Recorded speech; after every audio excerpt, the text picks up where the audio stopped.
ආයිබෝන් කියලා පිළිගන්නවා හැමෝම. ඔන්න අද අපි ඔයාලට අරගෙන ආවේ කෝපි ස්විස් රෝල් කේක් එකක් හදාගන්න හැටි ඔයාලට පෙන්නන්න. ඉතින් මේ කේක් එක අපි හදාගත්තේ non stick pan එකේ කියන ලිපේ හදාගත්ත කේක් එකකින් තමයි අද මේ ස්විස් රෝල් කේක් එක හදාගත්තේ. ඉතින් වීඩියෝ එකේ දිගටම රැඳිලා ඉන්න කියලා මම ආරාධනා කරනවා ඔයාලට. එහෙනම් අපි වීඩියෝ එක ඉස්සරහට යමු.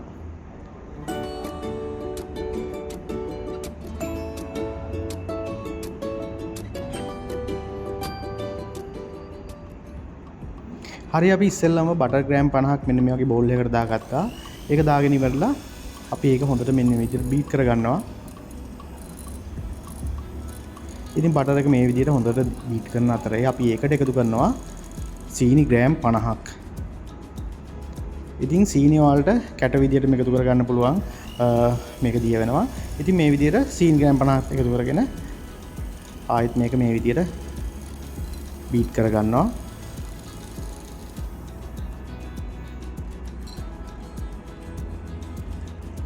අපි මේකට එක බිත්තරයක් යොදගන්නේ. ඉතින් එක බිත්තරයක් අපි මේකට දාගෙන අපි ඒකත් හොඳට බීට් කරගන්න ඕන. ඉතින් අපි අද හදන්නේ පොඩි ස්විස් රෝල් කේක් එකක්. ඉතින් ඒකින්ද පොඩි ප්‍රමාණයක් තමයි අපි කේක් එක හදාගන්නේ. ඉතින් බිත්තරෙත් දාලා හොඳට මේ විදිහට මේක බීට් කරගන්නවා. අපි මේකට වැනිලා තේ හැඳි භාගය එකතු කරගත්තේ. ඉතින් අපි මේක බීට් කරන අතරේ අපි කෝපි මිශ්‍රණය හදාගත්තා. ඉතින් කෝපි තේ හැඳි එකකට උණු වතුර මේස හැඳි එකක් දාලා කවලම් කරගෙන ඒක පැත්තකින් තියාගන්න.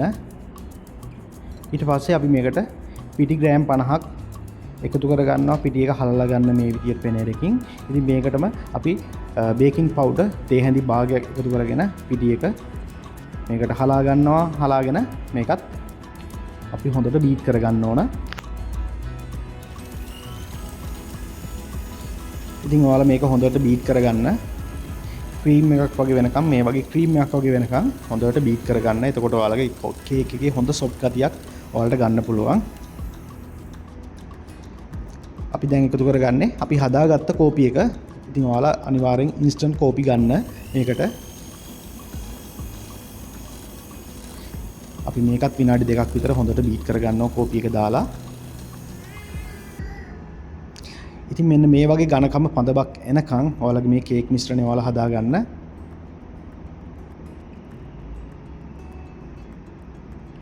දැන් අපි මෙන්න මේ non stick fan එකේ තමයි කේක් එක දාගන්නේ. ඉතින් අපි මේකේ බටර් ගා ගන්නවා. ඉතින් ඔයාලට බටර් නැත්තම් පොල් තෙල් හරි ඔයාලට ගා ගන්න පුළුවන්. ඒකේ උඩින් අපි කපාගත්ත මෙන්න මේ වගේ තෙල් කඩදාසියක් බස්ස ගන්නවා. ඉතින් මේ තෙල් කඩදාසිය උඩට තමයි අපි කේක් මිශ්‍රණය එකතු කරන්නේ. ඉතින් මේ තෙල් කඩදාසිය උඩිනුත් ඔයාලා බටර් ගා ගන්න. ඉතින් මේ තෙල් කඩදාසිය දාගන්නේ මොකද non stick pan එකේ චුට්ටක්වත් ඇලෙන්නේ නැතිව අපිට මේක බෙන් කරගන්න ලේසි හින්දා තමයි තෙල් කඩදාසියක් පාවිච්චි කරන්නේ අපි. ඉතින් දැන් මේක තුනී ලේයර් එකක් විදියට තමයි අපි මේ කේක් මිශ්‍රණය දාගන්නේ. දාගෙන අපි හැමතැනටම එක සමානව හිටින විදියට මේක අපි තුනී කරගන්න ඕනේ මේ විදියට පැචුල එකෙන්.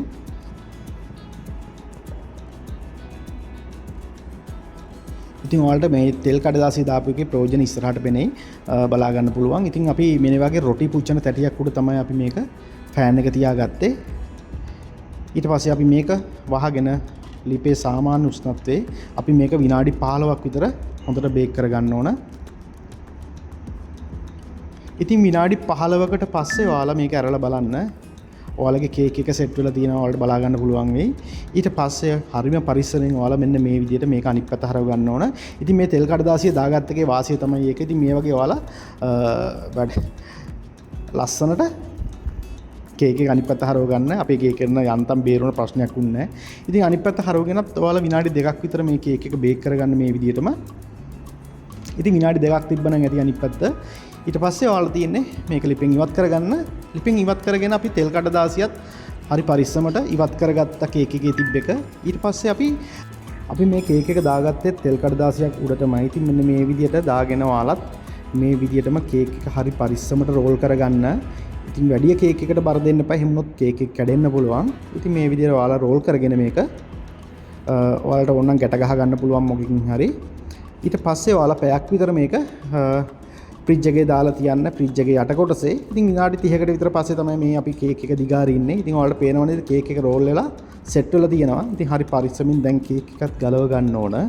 දැන් අපි මේක අයිසින් කරගන්න හදන්නේ. ඉතින් අද නම් අපි කලින් කේක් එකක් හදලා ඉතුරු වෙච්ච අයිසින් තමයි අද පාවිච්චි කරන්නේ. එහෙම නැත්නම් ඔයාලට බටර් ග්‍රෑම් 50කට සීනි ග්‍රෑම් 50ක් අයිසින් සුගර් 50ක් හරි එකතු කරලා ඔයාලට අයිසින් එක හදා ගන්න පුළුවන් මේ කේක් එකට අවශ්‍ය වෙන ප්‍රමාණයට.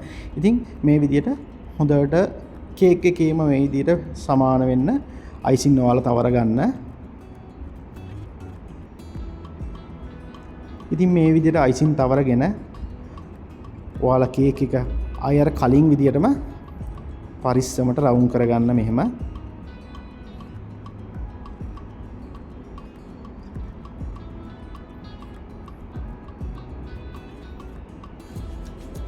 ඉතින් අයිසින් ගාලා තියෙන හින්දා කේක් එක කැඩෙන්න බලන ප්‍රවණතාවය ගොඩක් අඩුයි. ඉතින් මේ විදිහට කේක් එක රෝල් කරගෙන ආයෙත් ඔයාලා මේක පැයක් හරි පැය භාගයක් හරි ඔයාලා ෆ්‍රිජ් එකේ දාලා තියන්න. එතකොට මේක හොඳට සෙට් වෙලා තියෙනවා. ඉතින් මේ තියෙන්නේ අපි පැයකට පස්සේ අපි හදාගත්ත රෝල් කේක් එක. ඉතින් දැන් හොඳටම සෙට් වෙලා තියෙන්නේ අයිසින් එකත් එක්ක මේක.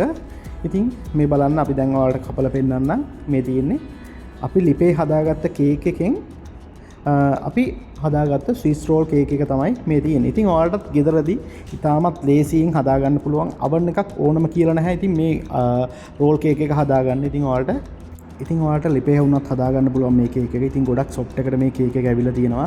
ඉතින් මම හිතනවා අනිවාර්යෙන් ඔයාලා ගෙදර මේක try කරලා බලයි කියලා. ඉතින් අපේ වීඩියෝ එක හොඳයි කියලා හිතනවා නම් අපේ වීඩියෝ එකට like කරන්න, comment කරන්න, share කරන්න අමතක කරන්නත් එපා. ඒ වගේම අපේ channel එකත් subscribe කරලා තියාගන්න. එහෙනම් ගිහින් එන්නම් ඊළඟ වීඩියෝ එකෙන් හම්බ වෙනකන් ඔයාලා හැමෝටම සුබම සුබ දවසක් කියලා ප්‍රාර්ථනා කරනවා.